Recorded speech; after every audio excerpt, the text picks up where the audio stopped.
And so it looks like more and more that Aaron Rodgers could eventually be dealt. And it's one of those things of the offseason that we're going to continue to talk about. And we will continue to monitor what is happening with Aaron Rodgers because, of course, we are.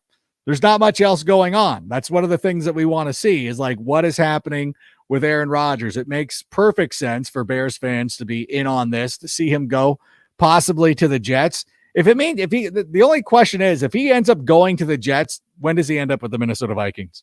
Does he play 2 seasons with the Minnesota Vikings as well? Because at some point, the Minnesota Vikings are going to have to give up on Kirk Cousins. They've got to let that dream go.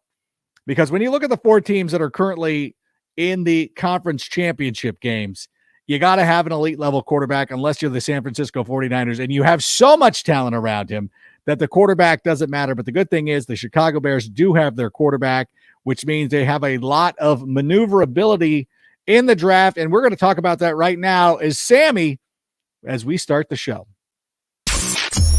Turn up your volume.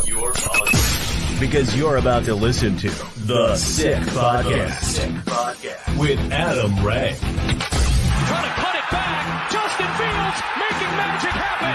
There goes Fields. Touchdown. The sickest Chicago Bears and fantasy football podcast. Brought to you by Underdog Fantasy. Sports entertainment like no other. It's gonna be sick. It's Tuesday night. You know what that means? It is time for Take It to the Rank, the conference championship edition. And of course, the Bears sitting here watching with great interest as these 4 teams, the 4 best teams in the NFL, in my estimation, are going to be playing on this weekend. But of course, there is still a lot of stuff to talk about, a lot of fun in the offseason. I know that spending some time on social media, it feels like we have a little bit too much time before the NFL draft, but we're going to be able to break that down because joining us, as always, from Fox Sports and other things, it's our co-host, Carmen Vitale, who is she? Where is she now? Where is Carmen? I'm in LA. I'm still in LA. You're in LA still. Yeah. What happened? Yeah. So Sunday, you ended up at a Bills bar. I did. What was that experience like for you? Yeah, I mean, I had no intention of like going for the story or going for the plot. A friend of ours is a Bills fan, and he was like, and he's in town for a conference. He was like, I need to be among my people. We need to go watch, the Bills. So I was just along for the ride, and then I got there, and as soon as I got there, I was like, oh, I need to share this with people. Like, people need to know what is happening here. And the experience was one I won't soon forget. The people watching was A1. And I mean, why there's so many Bills fans in Los Angeles, not quite sure. But that bar we got there like 8 minutes after it opened, and the bar was packed. And I think everyone was already 2 beers deep. It was, it was so much fun. And yeah, it was, I think it would have been obviously even more fun if the Bills had won. But the 3 Bengals fans were happy. When did the Bills fans start coming to the realization that their team was not going to win? Because it was pretty evident to me early on. I'm like, oh yeah, the Bengals they're gonna beat this team. But what was the mood like? How long did they hang on, feeling that no, we still got a puncher's chance?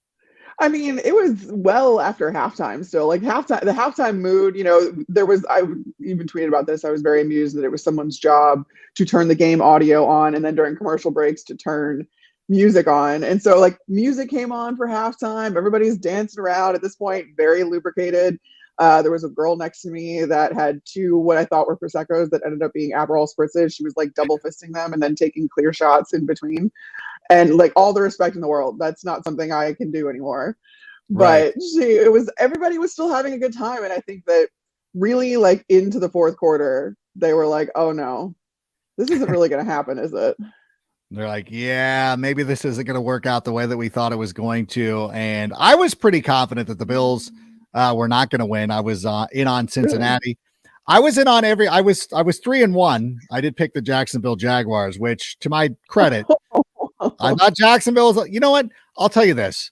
They asked me to do a hype video for the Jacksonville Jaguars on Tuesday that went over so well on NFL Total Access that they're like, oh, we're going to have you do that again on Friday. And the response from the Tuesday one was so overwhelmingly positive. I'm like, there is no way that I can, not pick the Jacksonville Jaguars and kind of ride or die with this team. And to be honest with you, then you kind of reverse engineer it. Then you're trying to find ways. Well, how can Jacksonville win this? Like, let's find the reasons why Jacksonville will win. So I did end up convincing myself pretty well. And I was literally, I was already prepping my hype speech because I thought Jacksonville, once they tied that game, they went down 7-0 and then they tied it. You're like, oh, they're going to be fine. They're going to end up winning this one. But, unfortunately for them, they did not win it. What do you think, though, when you look at the Jacksonville Jaguars? And I know that, it's not always going to be apples to apples. And I don't even think that the Bears are going to go to the playoffs next. Obviously I do, because I'll pick them to go to the playoffs. I was going to say. But do you think, looking at Jacksonville, and you look at it like, hey, they got a young quarterback, their coaching staff's pretty good, spent some money, free agency. How realistic is the Bears to follow that model set forth by the Jacksonville Jaguars? Well, I don't know that they are they're already not following that model, because you think of who the Jags brought in at head coach Doug Peterson. That is a guy that was a longtime NFL head coach already, has won a Super Bowl as a head coach, and has a lot more experience than Matt Eberflus does. Now, I'm not saying that means that the Bears can't be successful with Matt Eberflus at all. But I mean, the Jaguars were in such a bad way during the Urban Meyer tenure that they knew that they needed to do something different. They needed to get a proven head coach in there. And we've seen, though, that this culture has just completely done a 180 in Jacksonville. And I think that coaching is I think they still overachieved this year. Mm-hmm. And I think coaching is what got them to that point, and what was got that, I can't talk tonight. It was what got them that far, and what got them in the playoffs. So I had some faith in them too, actually, because a friend of mine, Mike Caldwell, is the defensive coordinator of the Jaguars. And he was on the Bucs staff who beat the Chiefs in the Super Bowl. And I had talked to him. I had talked to their safeties coach that had also come from the Bucs, and I was like, "Hey, I'm like, what do you do this weekend against the Chiefs?" And they're like, "We try to do exactly what we did against them in the Super Bowl, and that was, get pressure with 4, make sure that Patrick Mahomes feels that, and if you can get to him, then Travis Kelce's not open, you know what I mean, stuff like that." And I think we saw them try to do that, and then when Patrick Mahomes got hurt, it was kind of a do we switch up our game plan, that type of thing, and try and work within the game plan that we already set, knowing that he's not as mobile. So I was giving them a chance, and I think that the Bears, I just don't think that the Bears have gone that route necessarily. Right. But I do think from a personnel standpoint, there's some lessons to be learned as far as, getting, pretty solid free agents, again, at those really key positions on the defense, or adding a number 1 receiver. I mean, I don't know that any of us thought that Christian Kirk was going to be a number 1 receiver. I was making fun of it. Yeah. It seemed to work out, and obviously the scouts in Jacksonville, the pro scouts there, knew something that a lot of us didn't. So if you can strike gold like that again, that's another lesson the Bears can follow. Yeah, I was thinking more along the lines of a number 1, going from the number 1 pick to the playoffs. I think a lot of it too, there was a lot of good fortune with the Jacksonville Jaguars, because number 1, the Tennessee Titans sort of fell apart, much to the dismay of our producers here, who are huge Titans fans. But also, Indianapolis did nothing. Houston's terrible. And regardless of what we think about the Minnesota Vikings and Green Bay Packers, those 2 teams are going to be competitive next season. So it might be a little bit more difficult in the NFC North, especially with Detroit being on the rise as well. I believe that Detroit's 9 wins are more valid than the Vikings. I don't know how many games they won. 13, where they go 13 and 4. I don't think any of that. That's not whatever. You're a joke. You lost to the Giants. I don't care what you have to say anymore. But let's talk about the Packers though for just a moment. You cover the NFC North for Fox Sports. Obviously, this being Tuesday night, that means that Aaron Rodgers was on the McAfee show. It sounded like a guy who is already beginning to move on. You listen to that interview. What is going on with where is Aaron Rodgers going to be next year? Yeah, he certainly. It was interesting. It's been interesting to see how the narrative around him, or how his internal external monologue has progressed since the season ended, because at his post-game press conference, I was in there week 18, and he was asked if he was considering going elsewhere, like if he wasn't going to retire, but he was going to go to another team. And his attitude at that point was kind of like well, probably not, but never say never. But like, he's like, I don't like using the word never, but there would have to be a lot that would happen for that to happen, essentially. Like, it seemed very far off for him. And then last week, and then this week, you see like the wheels and the things that are being set in motion a little bit more for him to be like, yeah, actually, if it's what's best if Green Bay thinks that that's what's best, is moving on for me, but I'm still, feeling that competitive fire, or however he puts it. Yeah. Then yeah, I'm open to that. I'm open to having those conversations. I'm open to, doing those things. And I think like his shot at, like, if you want to call it a shot at Green Bay, being like, yeah, I can still play at an MVP level. It just needs to be the right situation. It's like, all right, well, so this year in Green Bay wasn't the right situation. And if that's the case, like, is it something that you can remedy? Like, is it something that you can have conversations with Goody and with Matt LaFleur, and then you can fix it? Or is this setting the stage for him to follow in the footsteps of Brett Favre and go to the Jets? Or, I think the Jets are probably, I don't think that's not going to happen. I don't think Quessie's been, he's traded with the Lions. He's traded in the division already since becoming general manager, but I think that's one step too far. That being said, they're happy with Kirk Cousins too. I mean, that's the thing, is Kirk is having this, like, he is thriving under this, like, Kevin O'Connell's version of that offense. He and Kevin O'Connell are just so on the same page. He feels so supported, and Kevin O'Connell is the first guy to go to bat for Kirk Cousins. And he talks about all the time how, they worked together in Washington at first, and like how far Kirk has come. And I mean, you look at the stats, even like that was a top 3 season for Kirk. So it's clearly something's happening there, and they're sticking with him. And I appreciate it, because I feel like he finally feels that he is. But yeah, I think they're more than happy with Kirk Cousins. Besides, you paid him already. Like, just run it out. But no, I think the Jets would be the most plausible landing spot. Right. I asked around too, because I was like, we're getting to European soccer levels of like buyout and contracts. Like, you're going to have to spend so much money just to trade for Aaron Rodgers, like money, as in like, draft capital, players, whatever it is that you end up trading, just to have the right to pay Aaron Rodgers all of this money that he is already guaranteed. You're going to have to take on that contract.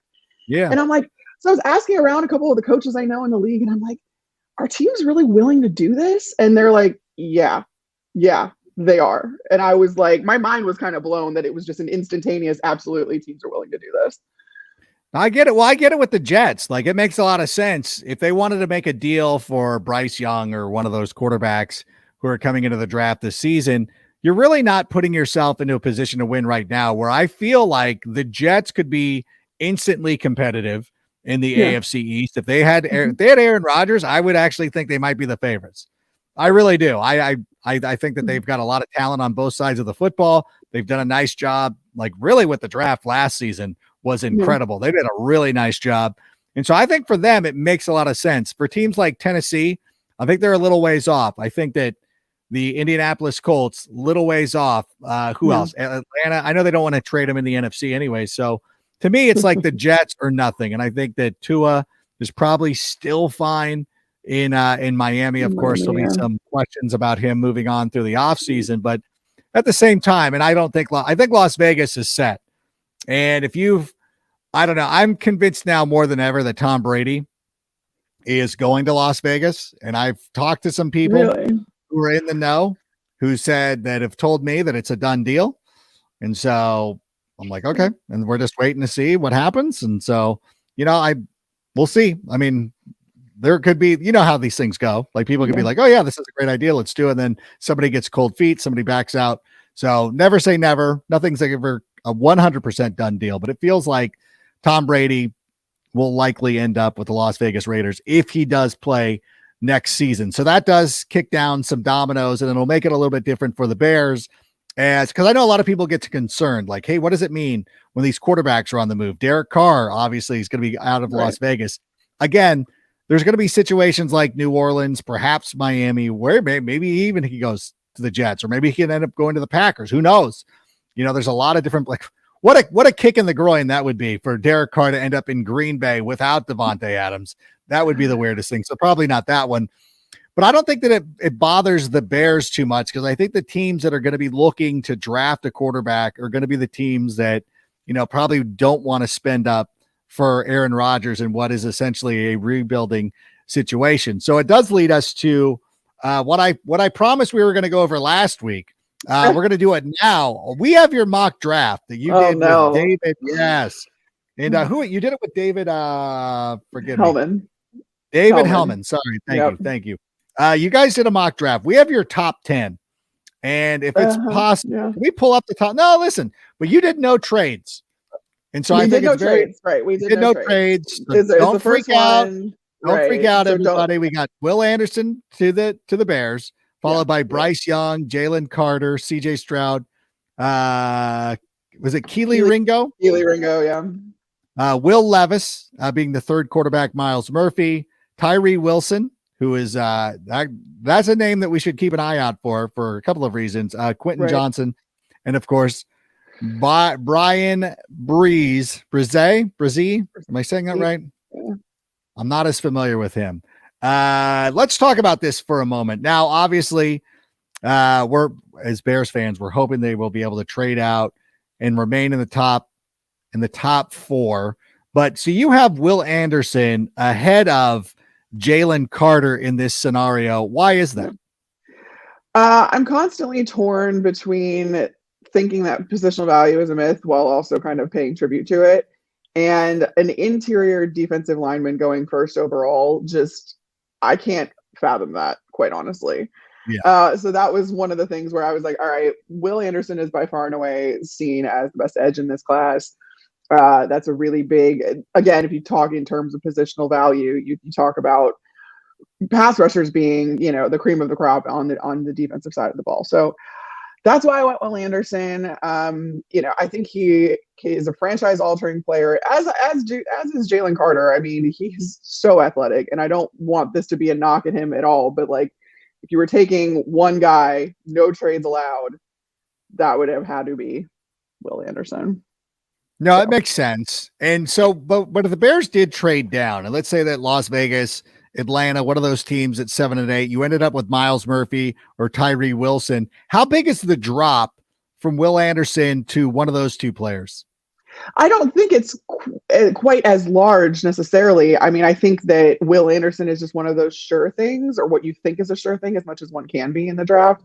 But I mean, what we're seeing with the edge class is that it's very top heavy. And you have these guys that are definitely going to go in the top half of the first round. And if you are talking about a top half of the first round player, you're getting a franchise altering player just by default. So having those guys up there, having those options at the top of this draft, I think provides the Bears a lot of flexibility, because even if you miss out on Will Anderson and Jalen Carter, then you've got still some really incredible pass rushing talent that you can pick from and fortify the defense a little bit more that way. And then maybe obviously look to fill maybe that 3 tech or whatever it is in free agency if you haven't already. And that's also, I feel like, going to be a big tell as to what the Bears do once free agency opens. And then we're going to get a clearer picture of what this looks like and where their priorities lie. But I don't think that there's a huge drop off between those guys. I just think that Will Anderson is, I mean, I've just watched his highlights, but Jesus. No, he's a good player. No, and everybody's watched him at Alabama for the last couple of years. So, of course, he's a household name. You might not be watching a lot of Texas games because, that program isn't what it was back in the day. But, still Tyree Wilson is an excellent player as well. And I know a lot of people, as they're putting together their mock drafts, are not doing trades. We're going to be starting to dive into and going in and examining some more, getting some more people on to talk about their mock drafts, because there are a lot of options. I think a lot of people think the Bears could end up trading with the Indianapolis Colts. Yeah. And of course, we've mentioned the Carolina Panthers and of course the Las Vegas Raiders. If they don't end up with Tom Brady, that could be something. Bryce Young, though, is the number one quarterback coming off the board. How big of a drop is it going from Bryce Young to CJ Stroud and of course Will Levis? Once we start seeing, because Will Levis is going to be the Zach Wilson, blow everybody away at his pro day and that type of player. Is Bryce Young though, is he the consensus number one, or is there a chance that somebody could be like if you're Houston, would Houston get nervous? Like, are they fully committed to Bryce Young to the point of like, we don't want Indianapolis to jump over us? Or is Houston in a position where like, well, if we end up with Bryce Young or CJ Stroud or Will Levis, it's really not that big a deal because we like all three of them? Yeah, no, I think that, Bryce Young is the by far and away top talent. I think that CJ Stroud maybe made some people second guess that in that playoff semifinal, but that game aside, I mean, you got to go on the whole body of work, and Bryce Young just seems to be the guy that everybody wants, to the point that, if Houston is convinced that somebody is going to trade up, like the Colts are going to trade up into that number one spot because they want Bryce Young, then yeah, they're gonna try for that. And now you're looking at like a double trade down with the Bears, which I think would be even more incredible if you go down to the second spot with Houston and then you go down again, which would be, yeah, we're gonna see what these teams actually think of these quarterbacks really soon. The reason I put Will Levis up that high, I wanted him to go to the Lions because I just feel like he's such a Dan Campbell guy, and he's got like the big arm. He's the tough guy. He's just like, he is the mold of an NFL quarterback. Whereas Bryce Young, the major knock on him obviously is his size, and Will Levis is like the Justin Herbert type build of an NFL quarterback. And I think that he just seems to be that really gritty, would fit right into that Detroit locker room. And I also think that Detroit sees that they have Jared Goff as someone who is maybe a little bit more serviceable than they originally thought. And maybe they can stick with him, and maybe they can afford to take a quarterback who is going to be their quarterback of the future, but then let him sit behind Jared Goff. And so that makes it not so urgent to have to go and get a Bryce Young or even a CJ Stroud. It's like, okay, this guy seems like our type of guy. We can work with him for an entire year before we need to throw him out there. So like, let's go and get Will Levis and make sure that, he's our guy. I really like that pairing a lot. No, it's fun. And it is really interesting for the Lions because they can look at it as those one or two ways of like, yeah, maybe we do go like, cause to me, there's not a guy at number 6 that you're like, oh, this is the player that pushes us over the top. Like this is the one that lands us in the Super Bowl. You could almost say that Jameson Williams is that kind of player who they drafted last year, who they really didn't get a whole lot of use out of because he didn't join the team until late in the season.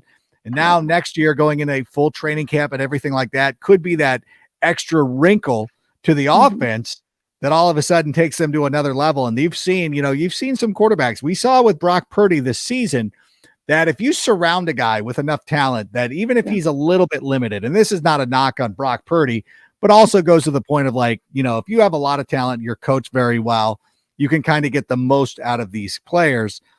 I think that the Lions might just be, the Levis thing is cool because like, hey, if the franchise quarterback falls to your lap, that's great. And this is the kind of chatter that we need to start getting out into the universe because we want these teams to be jumpy and we want like the Carolina Panthers. Cause I think the drop down is the like going from 2, going to 4.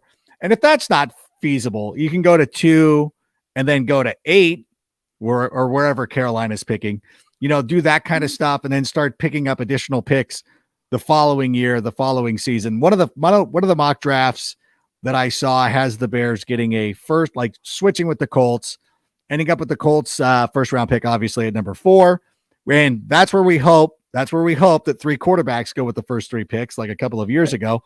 And then you still end up with Will Anderson. You get the Colts number 4 pick. So you get Will Anderson, you get their pick number, what would it be? 35 or 36, which is essentially a first round. No, I'm just kidding. But it's a high second round pick. And it kind of makes up for the fact that you've already got Chase Claypool. Second round picks are starters. Picks are starters. Like we need to get out of this mentality that the first round is the only thing that really matters. 100%. Well, look at what we did with Brisker and Gordon this year. It's like, okay, Like, we're fine. Look what we did in the 5th round. We got Braxton Jones. Look at the undrafted free agents. 2 second rounders. Jack Sanborn. Like, I think Ryan Poles has done enough over one draft to show, like, okay, we're fine. We'll end up with some players no matter where we do. And I'm assuming we're going to end up with more players as we move forward because of what because he's just got to move down. There's 3/4. Hopefully somebody gets jumpy. And you know what? No matter what, you got to always hope, because like Seattle's in the mix too. Like, not necessarily for them. I mean, obviously Geno played very well, but I think Seattle's also in that same situation as the Detroit Lions of like, are they a player away? Are they? And do you think that Geno is going to deliver them a Super Bowl with that player, or would it behoove them to go out there and get their quarterback of the future and start building around him? So there's a lot of intrigue going on with the draft. A lot of things will be very interesting moving forward. And I do want to point out too that you had our guy, Skoranek. Peter Skoronski, excuse me. Going number 11 to the Tennessee Titans. Right outside the top 10. Okay. So I know our producers were like, hey, like, don't forget. And I'm like, okay.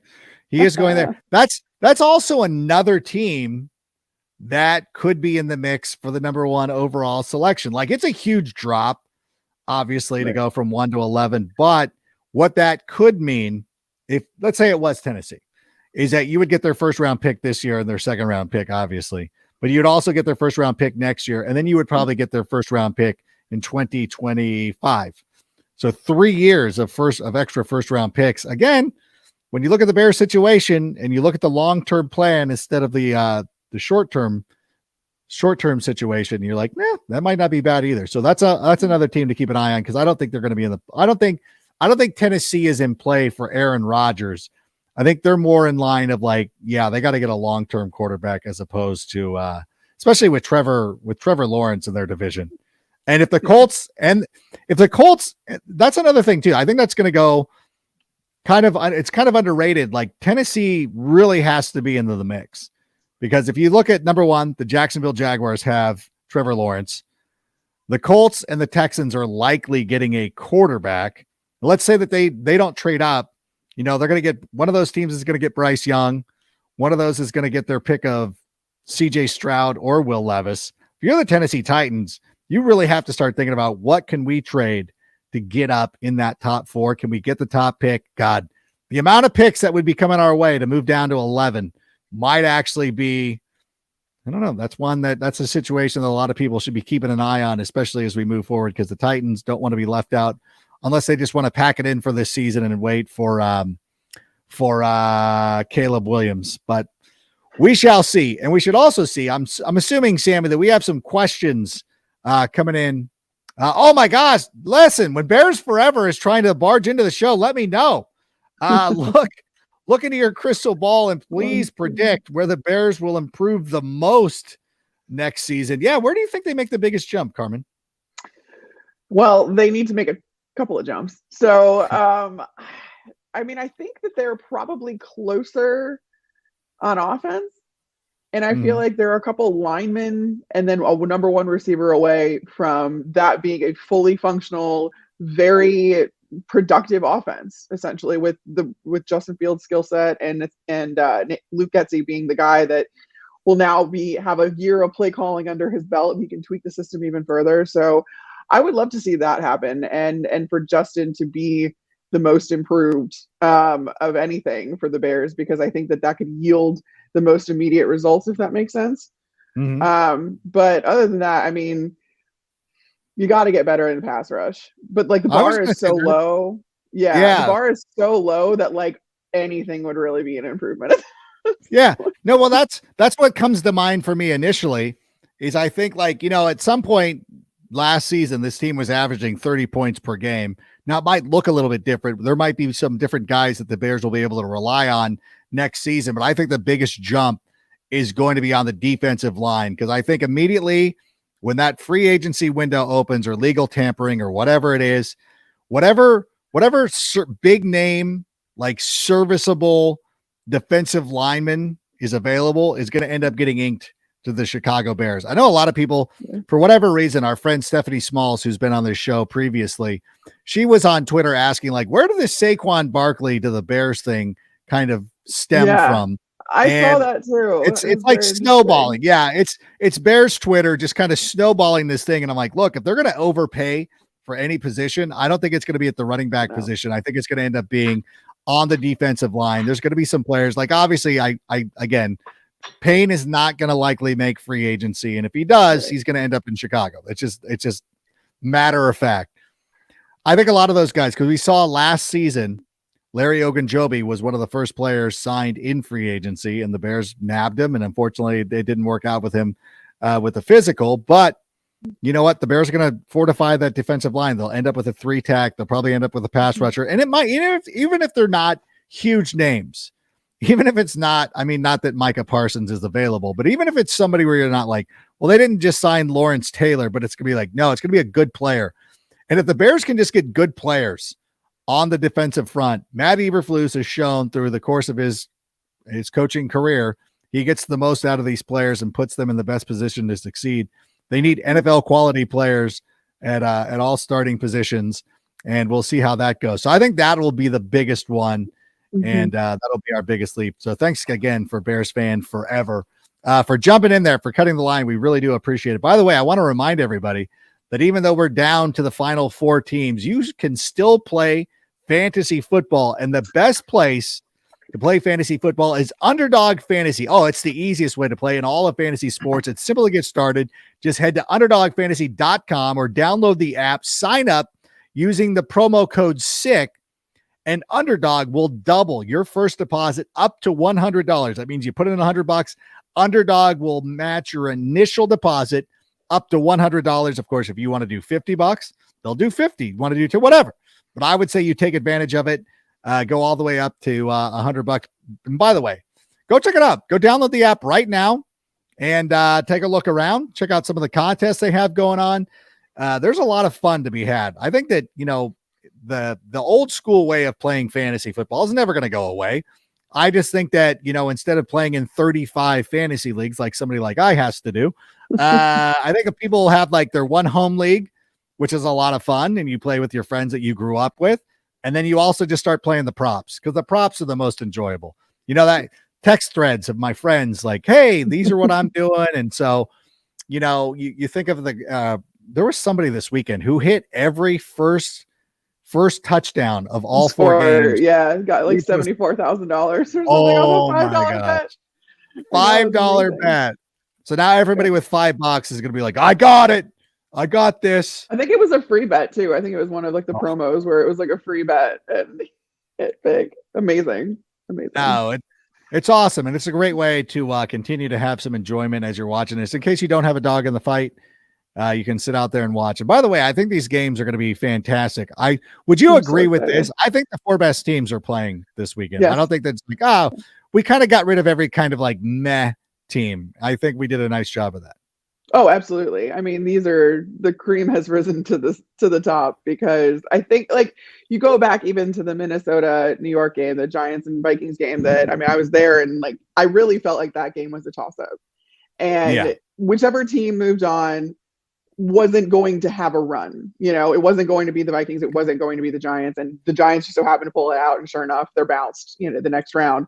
I thought kind of the same thing about the Jags when they won. Like, I was super excited to see them win and to see them have success, but I didn't know that they were really going to end up having a run, especially with given the teams that they had to run through. And the Bills were probably the biggest team where I was like, the Bills Bengals game was the one too that I really was looking forward to the most this past weekend, because that was the one where I was like, I don't know which team is really better, which one has a better shot. Like, I didn't think that, and now I feel like I feel like that about these games coming up, where I don't know which way it's going to go either way.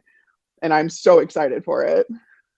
No, I am too. And it's funny because when you look at the matchups, you have a possible Chiefs-Eagles Super Bowl, which would be the Andy Reid Bowl, where you're like, okay, there's a lot of intrigue. There's a lot of storylines. We love that.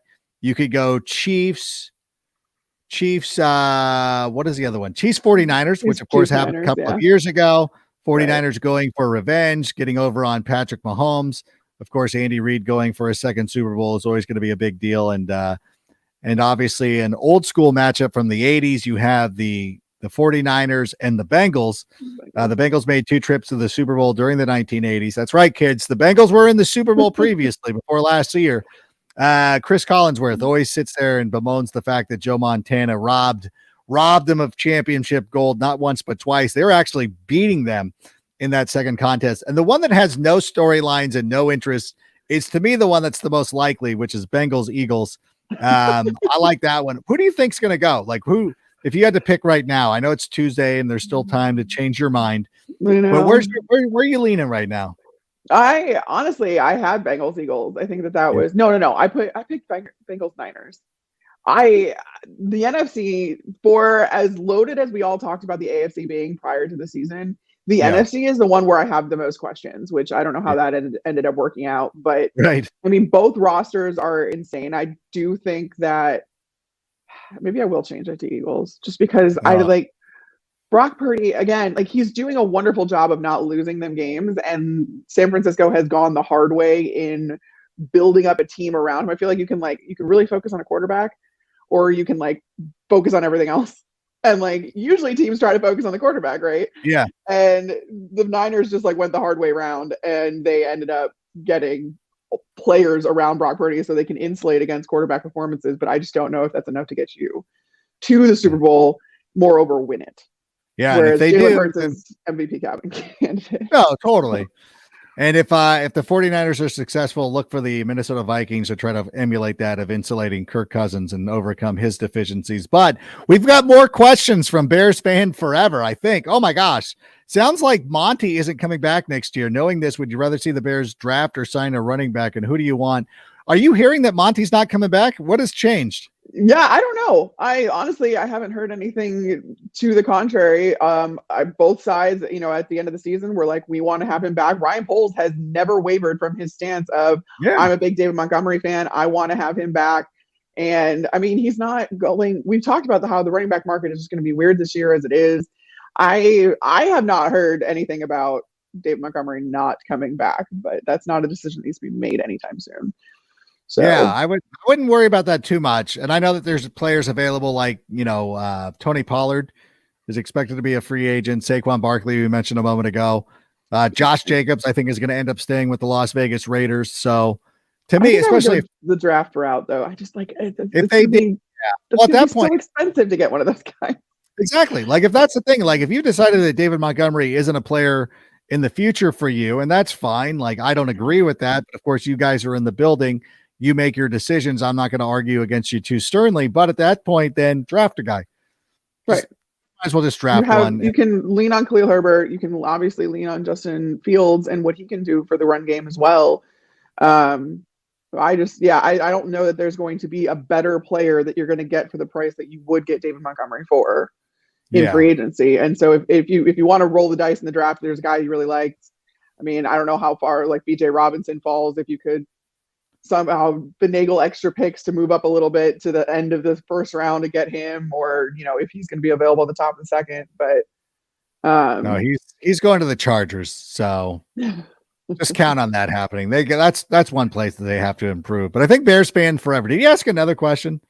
This is too much. Ooh. Oh my gosh, we need Corey Wooten to unretire just long enough to force old man Brady and Rodgers into retirement, just like he did for Favre. I'm in. Actually, I don't care. I love having the old. I love having the old guys around. I hope they come back. And there's a small part of me that is so insanely jealous about what the Detroit Lions were able to do this season, pushing Aaron Rodgers. I mean, imagine the feather in your cap if you're a Lions fan. And we'll bring back Cynthia Freeland at one point to talk about this. No. They had such an ideal season, super fun year, competitive. People talked them up. They challenged for the playoffs. If not for some shenanigans with the officiating up in Seattle, the Lions could have been in the playoffs. It might have been a little bit better. They would have been frisky. They would have had a nice little spark against. They would have made it believable. They're maybe they could beat San Francisco. They wouldn't have, but okay. And they sent Aaron Rodgers possibly home. That's. I'm a little like, if you ask me if I would rather have that or the number one pick, I would say the number one pick, but it's still super fun. It's not, Well, it's not they're still in the top 10. I know. Well, that's because they traded with the Rams. That's the Rams pick that they have in the top 10, and then they also have their own picks. They have multiple first round picks. Like there's not a better time to be a Lions fan at this point. And honestly, like I almost prefer it for the way it all went down.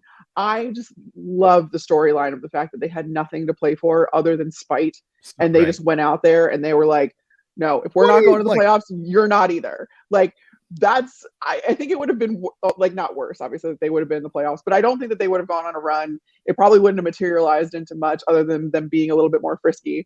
But I love the fact that they just like punched these guys in the mouth just because they wanted to, not because they were playing for anything, just because they wanted to. And like, that is the attitude that Dan Campbell has brought. That is the culture that he's built. These guys all really believe in each other. It's a really fun locker room. I got to visit up there, over the course of the season, and everybody just had a good time. It was, during practices and stuff, and they had such a good time. And it was it was really good to see. And that coaching staff, I have a few guys on there, and they love coaching for Dan Campbell, and they love the guys and the culture. So it's a great time to be a Lions fan. Congratulations. It is. It's great. It is. Listen, everything's coming up. Their draft picks look like they've been hitting. They've been doing a really nice job with some of their guys. Yeah. Nice. I think Sewell is the biggest one, because like I remember I was thinking, and I even suggested it. I thought that Detroit was going to be making a mistake not drafting Justin Fields, but Sewell's ended up being a pretty good option. And if they end up with a top pick or a top quarterback this season, as you've predicted in your mock draft, then perhaps, you know what, it all worked out for the best for them. So I don't know. I think we can enjoy the Lions for at least maybe one more year, and then eventually we're going to be like, yeah, we hate those guys. Like, I'm sick of them. Like, I want them they're going to be continually good. Yeah. Could be. And hopefully I want the Bears to be in that position. I want people to hate the Bears for reasons other than just me. Because I feel like I'm the guy that like makes people hate the Bears. It's like, oh, Rank's so obnoxious. And if they start winning, I'm going to be even worse. So just prepare yourselves for that. But how about some other questions? Oh my gosh. Is it crazy to say the Bengals are the best team in the NFL? They are my pick to win the Super Bowl. I don't think that's crazy at all. No. I think a lot of people have been overlooking what they've been able to do over the last couple of seasons. And you know what? They have a game plan to stop Patrick Mahomes. They've won some of the big games that they've been in. I know that, people are trying to find, like, they're already trying to wiggle into ways of why the Bengals really aren't as good that people believe them to be. But you know what? No. Gosh, they were so close to winning that Super Bowl last year. I think that if they get into the Super Bowl this year, that they should. I don't know. I don't want to say that they would be either one. I don't think they would be. I don't know.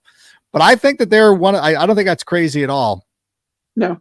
And I think that it's interesting too, because should they get to the Super Bowl and they have to face either the Eagles or the 49ers, like defensive line, for instance, just given the fact that it's just been a saga with the Cincinnati offensive line. Last year, there wasn't one to be had. This year, they made some changes. They brought in some guys, my guy, Alex Kappa, but then he gets hurt. They got multiple linemen down at this point. I don't know if they would be ready to go for the Super Bowl, but even if they're not, this is the scary part, is that it doesn't matter for Joe Burrow.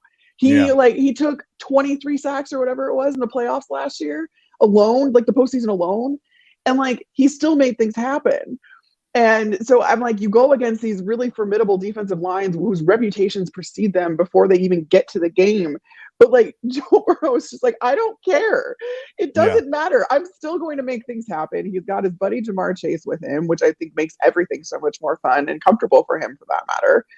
And I'm Team Shiesty. I've decided, like, since I witnessed the Bengals beat down the Bills at this bar and just upset like hundreds of Bills fans. Yeah. I don't know. I'm Team Shiesty. I love Joe Burrow. I think he's got he's just a really good player, and he's a really indication as to what the future, I think, holds for the league. And Patrick Mahomes can't seem to get past him. So yeah, and if you look at the quarterbacks in the AFC right now, you got Burrow, Mahomes, obviously, Josh Allen, Trevor Lawrence. Justin Herbert, Lamar Jackson, maybe for a little bit, at least, for the next couple of weeks. We still have Lamar Jackson in the AFC. And I really do believe that, as much as everybody talks about Josh Allen, I think that Trevor Lawrence is going to start moving up moving up the rankings. I already would have Burrow and Mahomes ahead of Josh Allen. I know that's blasphemy, and everybody loves Buffalo, and a lot of you play fantasy football, and you get all those rushing yards, and you think he's the greatest. But at some point, I even said this after the Bears played him. I'm like, I like Josh Allen, but I'm like, the other three quarterbacks who are going to be in the quarterfinals, that sort of interests me a little bit more. But it'll be fun to see the way that shakes out in the coming years. How about another question though, Sammy? So Gesicki, I'm assuming Mike Evans. Yes, I'm assuming Mike Evans too. So we're talking tight end or so a tight end. Okay, both. Yeah, let's do both of them. Mike Evans, if he became available, if the Tampa Bay Buccaneers did decide to move on. Let me ask you this though, because every time that I bring up Mike Evans' name, people will be like, well, I want a receiver who creates separation. Like, I'm sorry, is Mike Evans garbage? Did I miss this? Like, why would people not want Mike Evans? He doesn't need separation. This man is 6'5", and he's a wonderful red zone target, very productive in the red zone. Like you'll see, and he's yardage wise too. I mean, this is a guy that has started his career. He set the NFL record for most seasons to start a career with 1,000 yards or more. Like he is productive in every which way you possibly could be productive. He is that true number one traditional X receiver, and he works his butt off. And I think he makes himself open. He plays bigger than he even is, which is insane given, like I said, he's 6'5". And I have a tremendous amount of respect for him. Obviously, I spent a lot of time with him in Tampa. He's a friend, and he just does everything the right way. He's a complete asset in the locker room. I mean, he wants to bring people together. And I feel like in the media, he probably doesn't come off as jovial and fun as he really is. He doesn't like all the attention. He does so many things for charity that go completely under the radar. I mean, I remember having to yell at him and be like, can we find out when you're doing this stuff so we can shine some light on it? He's like, well, that's not why I'm doing it. I'm like, we know, but I would love to know if they're you're going to a community center today, and I would love to be able to cover that for you. So that has nothing to do with how he is in the field, but the way that he plays it's tough. And I know he's had some issues with drops. I know that's probably the biggest knock against him. But this year was a really weird year where we just didn't see him and Tom on the same page after being on the same page the prior years.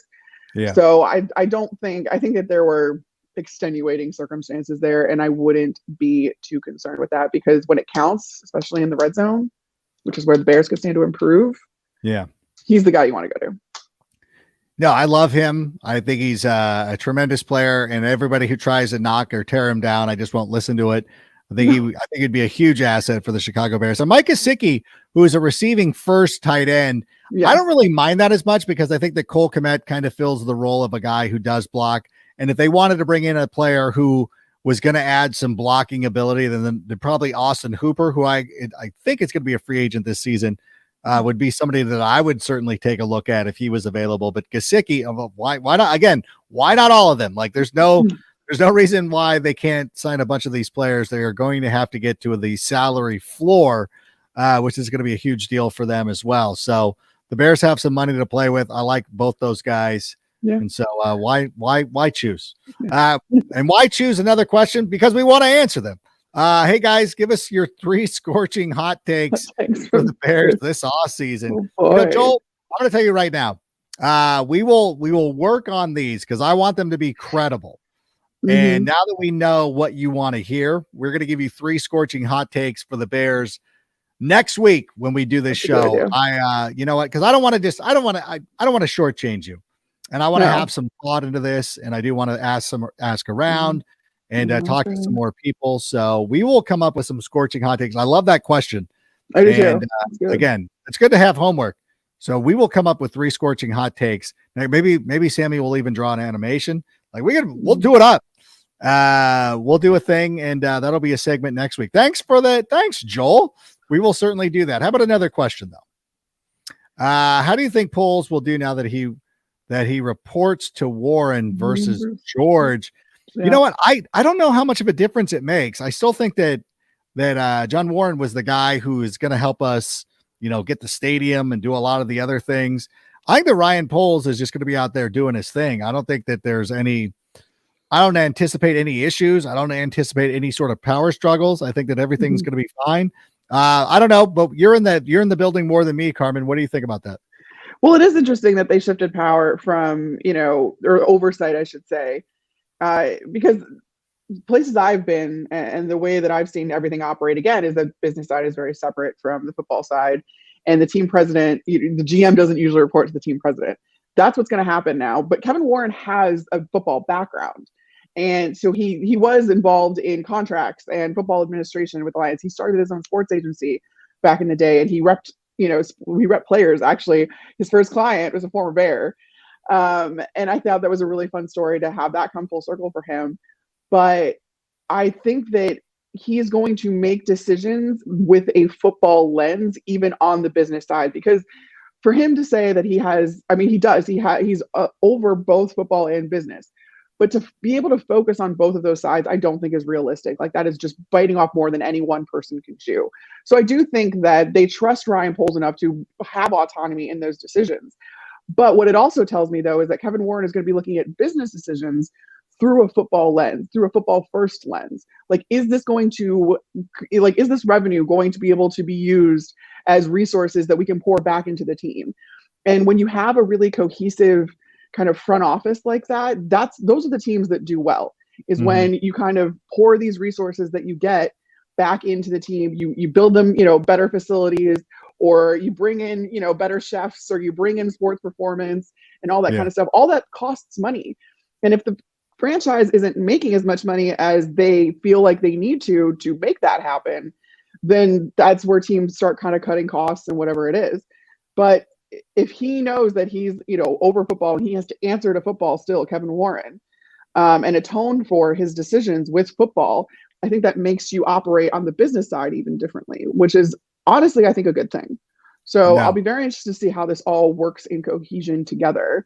But I do think that it also means they have a lot of trust from Ryan Poles, because like I said, I don't anticipate Kevin Warren having any sort of pull with practice squad elevations or roster that's still Ryan Poles.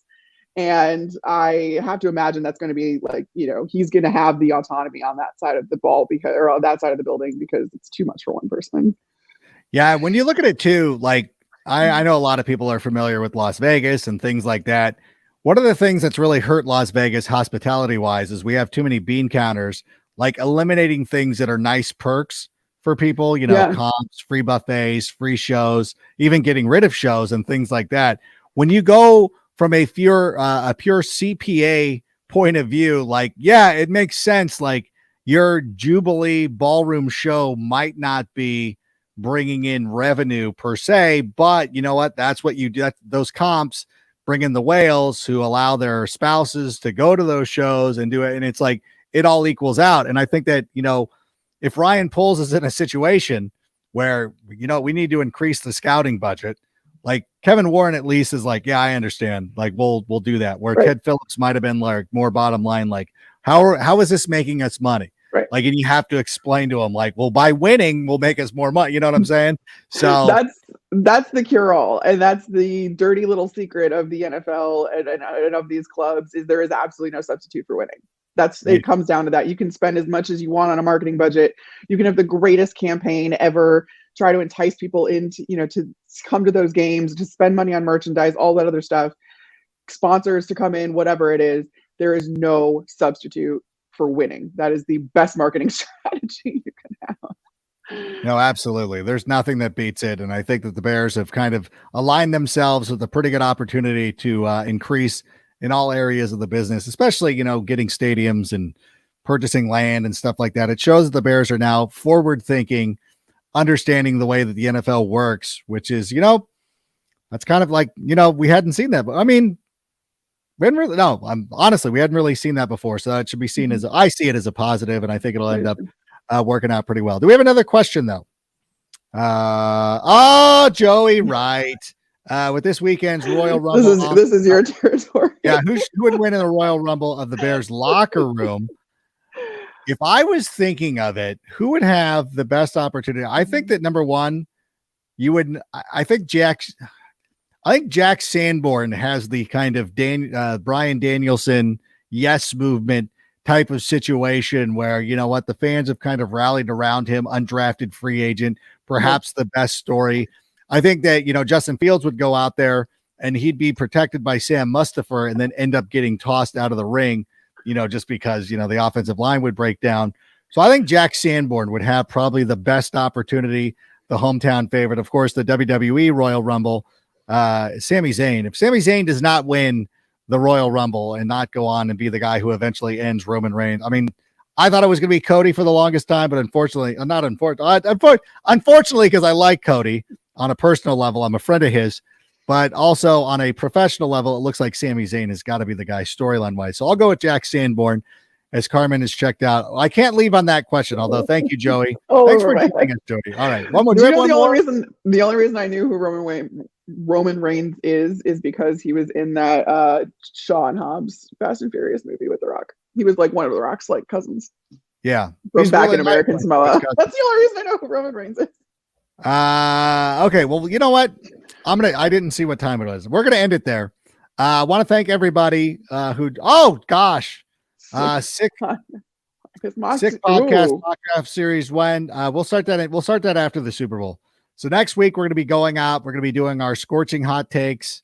We're going to get those out of the way. We're going to have 3 scorching hot takes for the off season coming up. That'll be for you next week. And then we will start doing some of the mock draft series. What we're going to start doing is poking around too. We've had some invitations out to some people who've already done mock drafts to come in. So we'll have some special episodes coming up pretty soon.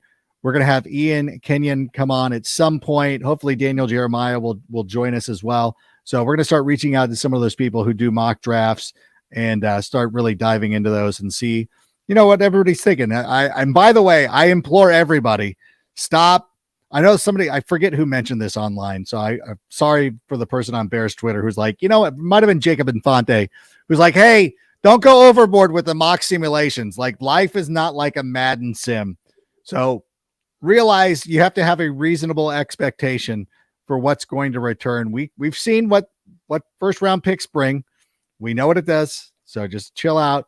We're not trading down 15 times in the first round. We're not ending up with 15 first round picks. I'm just telling you, it's just not going to happen. So, but in any event, Carmen, thank you so much for being here. What do you got on the horizon for Fox? Oh my gosh. Bears. What number are we even on? Super Bowl champions. They might not win the Super Bowl next year, but I feel like they're going to be in the Super Bowl within the next 4 years. Super Bowl 60?